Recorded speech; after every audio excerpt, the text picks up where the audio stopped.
Hello everyone, আসসালামু আলাইকুম। নতুন আরেকটা ব্লগে সবাইকে স্বাগতম। এটা ছিল 29 ডিসেম্বর 2024 সালের ব্লগ। ডিসেম্বরে লম্বা একটা ছুটি পাওয়ায় আমরা ছোট্ট একটা ভ্যাকেশনে গিয়েছিলাম। আমাদের ডেস্টিনেশন রোম টু বারি। প্রতি বছর ক্রিসমাস উপলক্ষে প্রায় 15 দিনের মতন স্কুল কলেজ ভার্সিটি বন্ধ থাকে, কর্মক্ষেত্রেও ছুটি থাকে, তবে সেটা খুবই কম। রোম টু বাড়ি যাব ফ্লাইটে করে, তাই আমরা এয়ারপোর্ট যাওয়ার উদ্দেশ্যে রওনা দিয়েছি। আমরা 10 মিনিট চলে এসেছি ট্রেনের অপেক্ষায়। 9টা 5-এ ট্রেন ছাড়বে, তাই অপেক্ষা করছি। ট্রেন আসলেই আমরা ফিউমিচিনো এয়ারপোর্টে চলে যাব। এই সময় অনেক বেশি ক্রাউডেড থাকে। আমাদের দেশে যেমন ঈদের সময় সবাই যে যার দেশের বাড়িতে চলে যায়, ঠিক তেমনি ওদের বড়দিন উপলক্ষে রোম থেকে যে যার দেশে চলে যাচ্ছে, মানে অন্য সিটিতে চলে যাচ্ছে। এক এক সিটিতে ট্রেনের টিকিট রেট এক এক রকম, তবে যে কোনো সিটিতে যাওয়ার সময় টিকিটের দামটা একটু কম থাকে আর ফেরত আসার সময় প্রাইসটা একটু হাই থাকে।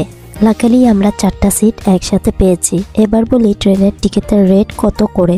10 মিনিট থেকে ফিউমিচিনো যেতে আমাদের পার পার্সন লেগেছে 7 ইউরো করে। 4 জনের টোটাল 28 ইউরো, মানে বিডি টাকা প্রায় 3000-এর কাছাকাছি। যাওয়ার টিকিটটা প্রাইসটা কম হলেও আসার টাইমের টিকিটটা সবসময় হাই হয়। ট্রেন আর প্লেনের টিকিটটা আমরা আগে থেকেই অনলাইনে কেটে রেখেছিলাম, তবে ট্রেন কিংবা প্লেনে এক এক সিটির ভাড়া কিন্তু এক এক রকম। তাছাড়া নভেম্বর ডিসেম্বর এই টাইমগুলোতে অফ সিজন থাকে, আর এই অফ সিজনে নর্মালি দেখা যায় সবকিছুর দাম কিছুটা কম থাকে, তবে এটা শুধুমাত্র ইউরোপের দেশগুলোয় ট্রাভেল করতে। এই অফ সিজনে আমাদের বাংলাদেশে গেলে দেখা গেছে টিকিটের প্রাইসটা খুবই হাই থাকে, প্রায় 1000 ইউরোর কাছাকাছি। দেখতে দেখতে 8 ঘন্টা পার হয়ে গেল, আর এবার আমরা চলে এলাম ফিউমিচিনো এয়ারপোর্টে।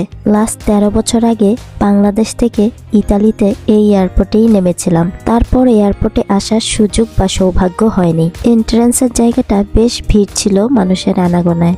আমাদের সাথে কোনো প্রকার লাগেজ ছিল না, ছিল শুধু 4 জনের 4টা ব্যাকপ্যাক।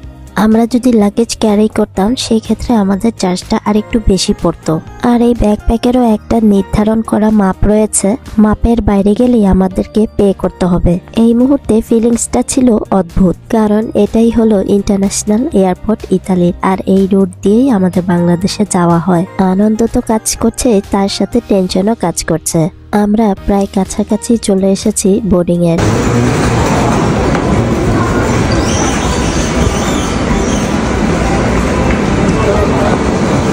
এই লাইনটা ভুল করে চলে এসেছি। মূলত এই লাইনটা ছিল যারা লাগেজ ক্যারি করছে তাদের জন্য।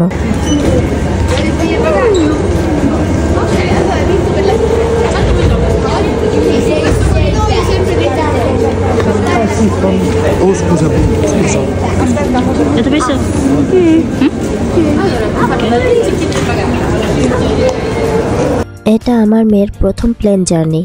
আজকের দিনে যদিও ওর একটু সিক ছিল, ওর জ্বর ছিল, তবে ঘুরতে যাব বিধায় সে বেশ এক্সাইটেড। আর আমার ছেলেটা তো বরাবরের মতনই অনেক এক্সাইটেড। এদিকে আমাদের ব্যাকপ্যাকগুলো সবই খুলে দেয়া হয়েছে এখানটায়, তার সাথে মোবাইল আর হাতের ঘড়ি। আমি যেহেতু হিজাব পরা, তাই আমাকেও মাথা থেকে পা পর্যন্ত স্ক্যান করে নিয়েছিল। কাস্টমসের কাজ শেষ করে আমরা সামনের দিকে চলে যাচ্ছি। শত শত স্টোর বসানো এই জায়গাটায়। চকলেট থেকে শুরু করে পার্স, ব্যাগ, জুতা, ব্র্যান্ডেড যত শপ রয়েছে সবই রয়েছিল এই জায়গাটায়। এয়ারপোর্টের জায়গা যেহেতু, তাই প্রাইসগুলো সব কিছুই অনেক হাই ছিল। ছোট্ট একটা পানির বোতলও প্রায় 5 ইউরো করে এখানে। ইনফরমেশন ডেস্কে গিয়ে জানতে পারলাম আমাদের প্লেন প্রায় 1 ঘন্টার মতন ডিলে করবে। 11টায় ছাড়ার কথা ছিল, তবে সেটা এখন ছাড়বে 12টায়। আমরা প্রায় সকাল 10:30টার মতো এয়ারপোর্টে পৌঁছে গিয়েছিলাম। প্রায় 1 ঘন্টার মতো আমরা এখানে ওয়েট করেছিলাম। দেখতে দেখতে প্রায় 1 ঘন্টা পার হয়ে গিয়েছে। চেক ইনের সময় লম্বা একটা লাইন ছিল। আমার ছেলে সাহির একজন বিশেষ চাহিদা সম্পন্ন শিশু, যেহেতু স্পেশাল নিডসদের ধৈর্য বা পেশেন্স লেভেল খুবই কম। আমরা যখন ওদেরকে বলি, আমাদের সাথে সাথে সামনের সারিতে যাওয়ার পারমিশন দিয়ে দেয়। তবে তারপরেও যখন প্লেনে এন্ট্রি করার সময় হয়, সে সময় তো লাইন ধরাই লাগে। ওয়েট করার জায়গাটা কিংবা লাইন ধরার জায়গাটা আমাদের স্পেশাল নিডস বাচ্চাদের জন্য অনেক বেশি কষ্টের বা কঠিন। এই হলো ব্যাকপ্যাক মাপার জন্য 40x20x25 সেন্টিমিটারের মধ্যে ব্যাগটা হতে হবে। একটু বেশি বড় হতে গেলেই দেখা যাবে আমাদের পে করতে হবে। বিসমিল্লাহ বলে আমরা রওনা দিচ্ছি প্লেনের উদ্দেশ্যে। এই সময়টা বাচ্চাদের ধৈর্য লেভেলটা খুবই কম থাকে। ভাবছিলাম যে যেতে পারবো কিনা বা ধৈর্য ধরতে পারবো কিনা। এখানে আসার পর অনুভূতিটা একদম অন্যরকম। বড় হওয়ার পর এটাই সাহিরের প্রথম প্লেন জার্নি। বাচ্চারা দুজনেই গ্লাস দিয়ে প্লেন দেখছিল। ইনফ্যাক্ট সাহিরও বারবার বলছিল এরোপ্লেন। বিসমিল্লাহ বলে প্লেনে প্রবেশ করলাম।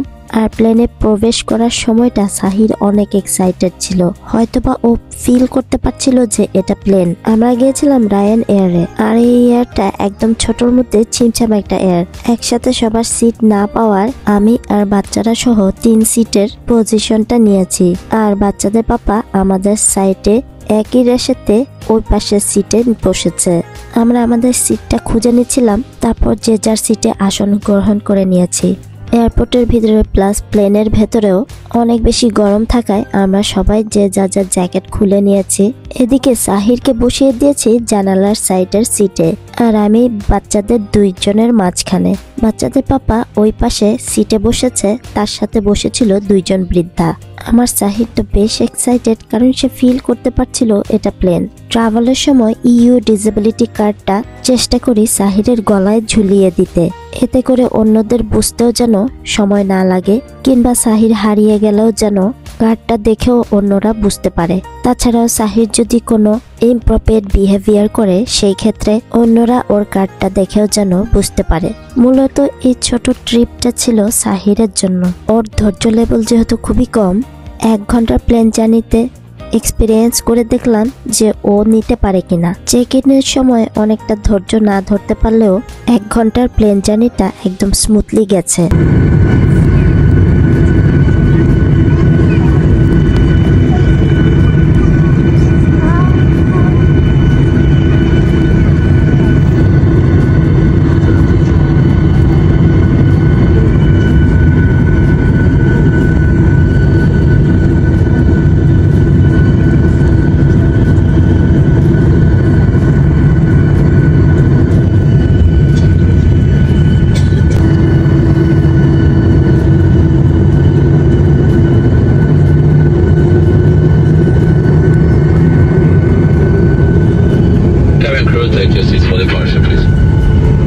প্লেনটা উপরে ওড়ার সাথে সাথেই নিচে পানি ছিল, মানে সমুদ্র ছিল।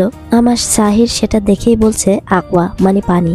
তখন নিচে তাকিয়ে দেখি আসলেই পানি, মানে সমুদ্র। আর এইদিকে আমার মেয়ে প্রায় 15 মিনিট যেতে না যেতেই একবার বমি করে দিয়েছে। ওর এই সমস্যাটা সবসময় আছে, যে কোনো জায়গায় ট্রাভেল করতে গেলেই ও বমি করে, তাই আমাদের সবসময় একটা ব্যাগ রাখতে হয়।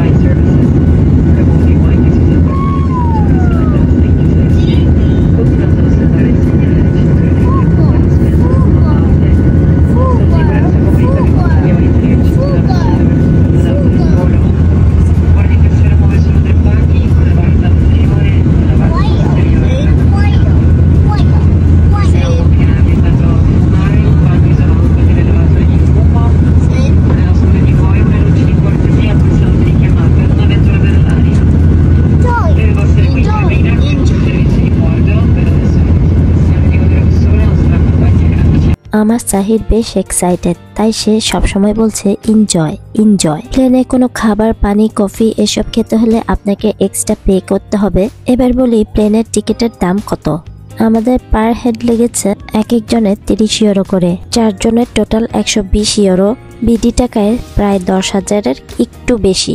তবে আসার সময় প্লেনের টিকিটের প্রাইসটা অনেক বেশি হাই থাকে। আমরা এখন প্রায় অনেক উপরে উঠে গেছে, আর নিচ থেকে সব সাদা মেঘগুলো ভাসছিল।